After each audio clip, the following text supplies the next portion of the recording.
So Sharon, I really want to ask you, I grew up in Florida. It was very diverse there, and we had tons of people who were of different origins, color, creed, whatever. And I always thought all lives matter. And I don't want to offend anyone. Can you help me understand how that? Why are people so upset about all lives matter? Because I think you have two dynamics going on there. You have a percentage of the population that haven't been exposed to people of color or the experiences that people of color have gone through, so they don't understand what that means because they're like, why do we have to point out that Black Lives Matter? And then you have a percentage of the population that doesn't believe that Black Lives Matter. So that's a class that you have there. But unless you have been around or experienced some of the systematic racism that exists in our country, then you won't know that. And the majority of the white friends that I have haven't been around that. And I talked to quite a few of them about it, and it's kind of out of sight, out of mind.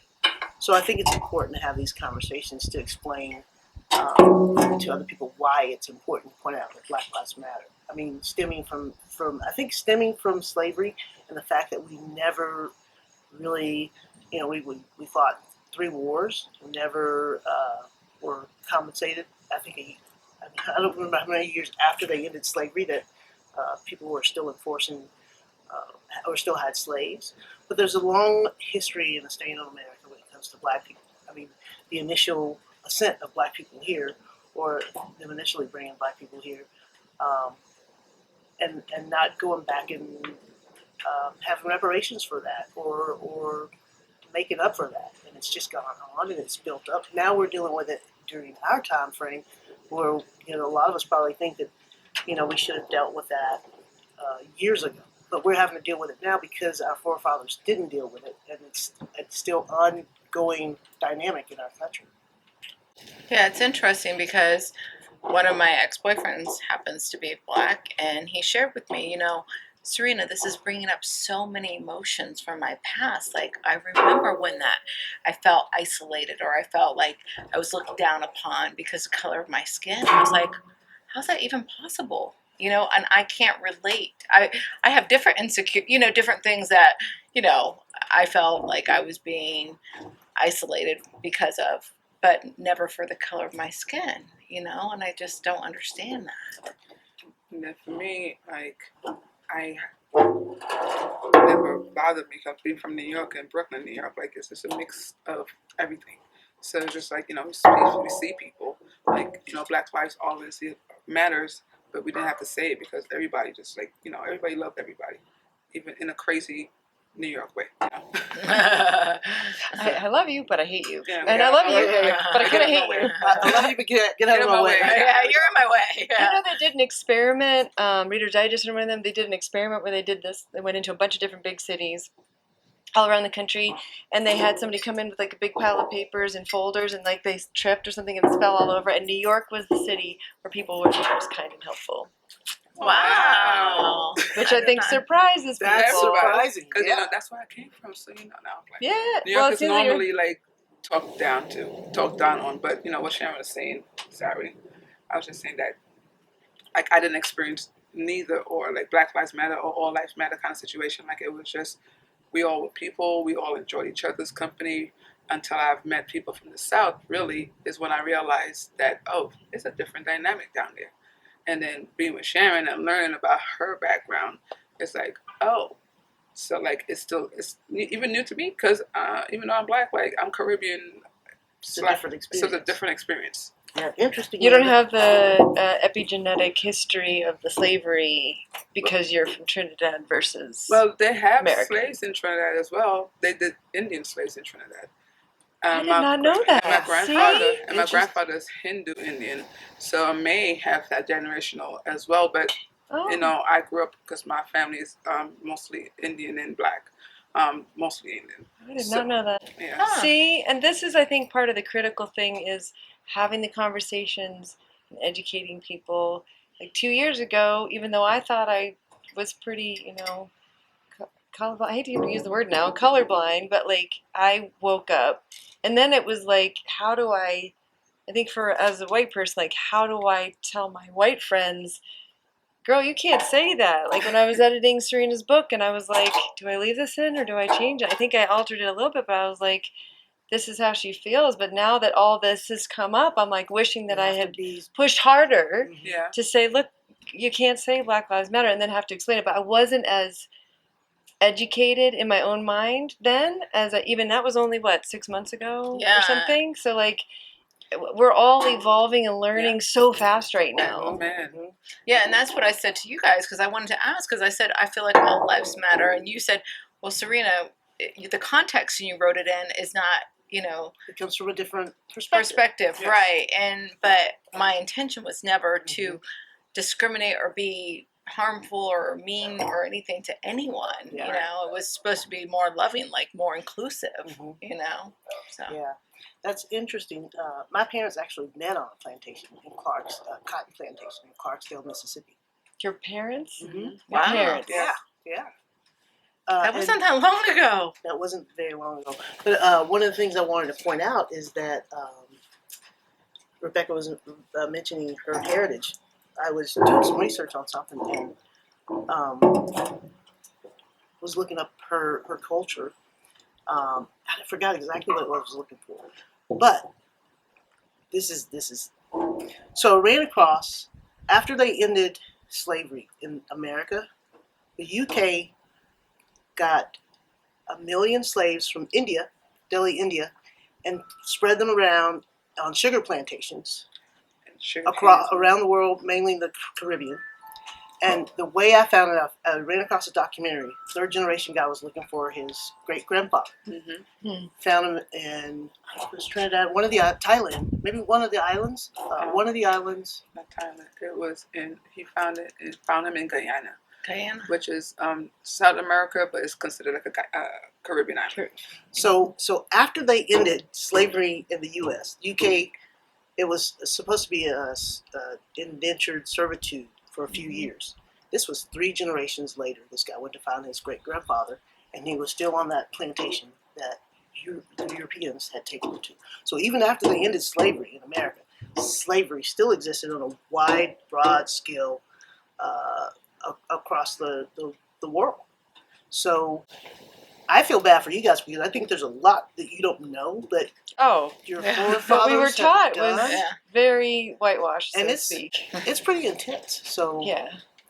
But Yeah, I didn't know anything about that, but I also didn't know that about your family because we've had Yeah. many conversations, and you never revealed that before. Yeah, you know. I don't go too deep. What else have you got in the back pocket? Well, you know, I was in Trinidad in 1999, and oh my God, what a fun culture! So I was there for Carnival, so Carnival. we Oh my danced. goodness. I mean, literally, I was like, oh my God, did these people sleep? Because I was I like, still say that all the time. She do.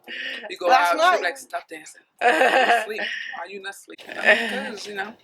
But yeah. It was great energy there. I just really enjoyed my time there, and I was just like, wow, this is so much fun. But I didn't feel any division or anything. I mean, I was the minority there. It's just in America. I think it is. For some reason, America is maybe because of the intersection that America's in, and it was the first industry that was successful here, and the split from the UK. So that really put the U.S. on the map. And I think Black people not getting their percentage of the credit for that has gone on, and a big part of that was because of the Africans, and because that has not been settled properly. That's why we're still talking about this today. Yeah, just crazy to Unfortunately, right? think, you know. It's so crazy. Like, people died for the same thing that's happening right now, and it's still Martin Luther King. I know. I Malcolm, had like everybody, they all got shot, killed for the same In thing. Memphis too. Because Yeah. it's hard. It's scary for white people to let go of the indoctrinated authority. It's scary because their fear is that they'll flip it and What then if we'll, you're in that position? Yeah, what Right. and That's pretty well, scary. what if we were? But if Because we then do we this, would. we can stay above, Mm-hmm. and we don't have to We worry can about control things, and we don't have to worry about it or be in fear Right. if we keep things at bay and main control. But everyone I've spoken to or heard, like just wants equality and equal treatment. There is no sense of, and we're gonna kick their asses. Like there's none of Unless that you need to get going somebody on. ass kicked, then that's something different. But Well, it doesn't matter whether they're white, black, green, whatever. If you're being a jerk, or whatever, exactly. period, It doesn't matter. It doesn't matter. There's good and bad people. Yeah. No matter what culture you are. Right. But it's always the right time to do the right thing. And that's Exactly. really what's going to save us and save our asses. We're in this together. We got to work it out together, and we got to be good to each other. We got to be fair to each other. That's the only way we're not going to have to do this damn conversation again. Right. You're doing it again, So I wanted to ask you, this has come up again and again, like you were just talking about Martin Luther King, Malcolm X, before then, after then. Does something feel different about now? Like they've spray painted and now re-spray painted or painted Black Lives Matter at East. Yes. At the bottom of the field. Did you see the mural, the pink and black mural? Yes. Isn't it so it's cute? beautiful. That's nice. It's I'm really getting nice. chills. I know, It's me gorgeous. too. I was like, oh, And it's pink. That's really cool. And it's at East. yeah, And it's I know. at East. Go East. But I have never seen, like, there's people in this neighborhood that have big posters, Black Lives Matter, and big signs, and silence is violence. And we've lived in this neighborhood for 20 years. We purposefully chose Park Hill because it's still the most diverse neighborhood in Denver. Now, if you talk about Aurora, that's different. Right. But I feel proud to live here, but it has been gentrified. But I'm wondering, so now feels different. Right, it does. How does it feel different? What are you noticing? Well, one of the things I've That's noticed different. is that, and there's always been allies, Caucasian allies in the struggle, but I'm noticing more and more Caucasians stepping up and saying, okay, we got to do something about this. I think that's where we're going to get our change, because white people made the system. It's going to take white people to change the system. It's going to take all of us pressuring the system to make it balanced and equal for everybody. But we were just up in Fort Collins. We were. This past weekend, went up to do a recording for the festival, and my friend Bevan up there said, "Welcome to Caucasian, because it's a what lot. they call it." But it's so crazy because we posted a picture. So one of her friends is that black people I see? And I was like, we have to make a visit every so often. She's like, thank you, like literally. And then they had like a riot and a protest. The Blue Lives Matter. They had a protest. The Blue Lives Matters against Black Lives Matters. It's all white people in Fort Collins, and I saw it in the news. The Black Lives Matter protest was all white people. All white it people. was all white people. And the Blue Lives Matter was all white people. Yeah. And we was like, so we're like looking, we're like, who's fighting? Who's, and I'm like, that's great, because they're fighting for black people. They shouldn't be fighting.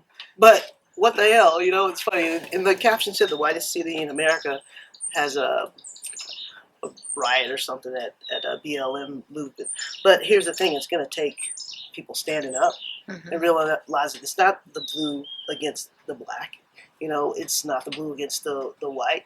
It's people versus people is really what it boils down to. It's being human. Yeah. Like, okay, that doesn't feel right. Being strong enough to say, hey, I don't agree with you, That's not and right. I disagree with you, and thank God we live in a country where people can have their opinion, but doesn't mean that opinion aligns with your heart, That's true. And how can we educate people? Because, like, I was in New York, and I went to a mountaintop. It was about Martin Luther King. I'm going to get emotional, but there were only two actors in it, and one was Samuel L. Jackson, and one was Angela Bassett. Amazing, so powerful. But afterwards, Samuel L. Jackson sat on the stage, talked to there were only like 30 of us that stayed, and he just talked to us, and he said, He's so cool. He is so awesome. cool, man. He is awesome. Yeah, and what he awesome. shared with us was like, he talked about when he was a kid and how they had separate drinking fountains. And I'm like, he's not that old. I don't understand this, and it really brought things to light, because they were trying to encourage. I'm over 30 when I was there, but it was like 30 and under. They were trying to encourage the youth to be like, stand up. We want you to know what we went through in our lives and what we want, and and I was like, wow. And it was so empowering to hear him speak and to share his story with us, I think this is a good time for PSA. Yes. Vote. Yes. Please Go vote. Get your ballot and vote. Don't wait. Send it. If you don't do something, it's not gonna be no change. So please vote. My best friend's white. She's from Louisiana. David Duke country. That's KKK country down there. Oh. So, interestingly enough, we had lunch a few weeks ago, and I asked her. I was like, I wonder how she feels about this. So I asked her, what do you feel about this, the whole BLM thing? And I think one of the laws was changing or something. She just kind of sits back. She goes, "It's about time." She didn't even look at me. She just, because she's been through that experience. We've been best friends for about 30 years. She's been through that experience with me. We've had people come up to her and say, "Is she bugging you, or is he bugging you, or is she bumming?" Or when I've gone to run the hospital stairs with her at night and being put out of a place because of the color. That's, and have a couple other incidences that we've had, just her being friends with me. So she's been through the struggle with me. So when I asked her that, she just said, "It's about time." And about 5 years ago, to plug into what you were just saying, she was in Louisiana with her brother and sister-in-law, and they were at a concert. And they went to get drinks, and it was packed. So her sister-in-law said, "Let's go around the other side." The other side was the black side. Yeah. And they didn't have to stand in line to get their drinks. And my best friend was just totally shocked. But you should have seen her when she came back to tell me about it. She was like, "Sharon, I couldn't believe it." And she must have felt bad because she started speaking to all the black people. I think it was 4th of July. And her sister-in-law told her they like it like this. They like it this way. They like having the white side and the black side. They stay on their side and they stay on this. Who likes it like that? This was 5 years ago. Probably the owner of the place that had a segregated bar. 5 years ago. She was shocked. Wow. I've never been in one of those either. I came back to the country in '94. So like when she told me her stories and stuff, I'm like, man. Oh, when we went to Memphis and she showed me some stuff when we went down, I was like, wow. Like I have another best friend that's white. So I have 3 best friends: Jewish, Catholic, and Protestant. And I'm from a Southern Baptist origin. I'm non-denominational, not denominational right now, but so when we got to town, my Catholic, I always wondered about this: the Mississippi River, the mighty Mississippi. There's something about the Mississippi River. We were having lunch, and she said the biggest maritime atrocity happened on the Mississippi River. And it was a bunch of slaves that drowned that they were transporting on the Mississippi. I said, I've always known there's something about that Mississippi River because it goes from one end of the country to the other end of the country. It's logistically sound. How are you going to move those bodies up and down that Mississippi? And my parents met off of that Mississippi River. Clarksdale, Mississippi is right on that line where the river goes. But she said the biggest maritime. I said, I knew there was something about the Mississippi River. But it's interesting. And when you go to places in the South, particularly, you still see signs of that oppression still present today. crazy. I was just saying because you mentioned that Samuel L. Jackson was talking about the newer generations need to do something, and that's why that's why now is the time because everyone, white, black, color, doesn't matter what color you are, they feel the same way. Like they came up in the system, they've seen it, and they don't want the same thing anymore. Nobody wants the same thing anymore. So everyone's protesting, riot. Hopefully, I stop rioting, please. Yeah, this is going to take the younger generation to really implement change because that old school thought or mentality. I think we've had enough time where the different cultures have interacted with each other to know that they're not a threat to each other. So I think that's really why we're having the movement because younger generations don't feel the way that past generations do, and they don't harbor that as closely as we did, and they're a little more farther removed from that experience. Well, you all have teenagers. Yep. What is your discussion with them? Oh my God. They're mixed. Yeah. So we have a mixed. We have a very mixed family. We represent the whole tribe. Native American, Indian, African, Caribbean. We got Southern African American, and we have Caucasian and Hispanic. And the 3 boys. And some Chinese. So, but discussions about this, I mean, obviously they're formulating their thoughts and how they're processing. What are their thoughts about this? I'm curious. Well, my daughter, who's 19, I don't mean to No, you're usurp, good. really struggles with the white. She has a lot of black friends, and she's like, I don't distinguish. We're all just friends. Now that all this Black Lives Matter stuff is happening, she's having a lot of her black friends be hating on her out of the blue. And she's like, I'm still me. And I said, she's like, why? Because they colored my skin. And I said, that's why. Now you're feeling what they've felt all along. And it is so painful because You shouldn't be she judged was on trying to something be an that you have ally. no She control wasn't on. even trying to be an ally. She She's just just was being an ally the friends. whole time. They were Mhm. just friends, like same But it's- music. But that still kind of sucked because they should have still step up and still be her friend regardless of according to the situation because she didn't do Yeah. anything to them. There's just so much pain around But it. there's a lot of think. pain around it, and I totally understand it. So I guess that's where we really need to hear from you guys about your teen boys' experience, because of all the population, they're the most Right? ouch right now, right? So they really Because our boys have such a mixed environment, they don't seem to be having a problem. They're That's like, right. of course, Joey's like, of course, Black Lives Matter, Mama. He was like, I'm gonna fight for my mama. And it's just like, and he's the lightest of all three and of we them. literally And he's have Caucasian. Yeah. and we literally have you can't say that word or this white Yeah, person. like we Is that a we'll tell white them thing? stuff Is that like, a black Karen, you thing? can't Or go around. that's the kind of conversations talking we about have in the Karen like house. it's a So common conversation, and so we just try to direct them on being politically correct and not being offensive and standing up for the right thing. But they don't seem to be having any struggles because they all have at least in our all household. different Malachites. Two best friends are black and Asian, And white. Asian, and white, and black, yeah. so we have a really big cultural mix. And not even the fact that our boys are fosters, we are LGBT community. It's so we have a big mix going on, but we talk about everything. So And we do in our household too. Like Yeah.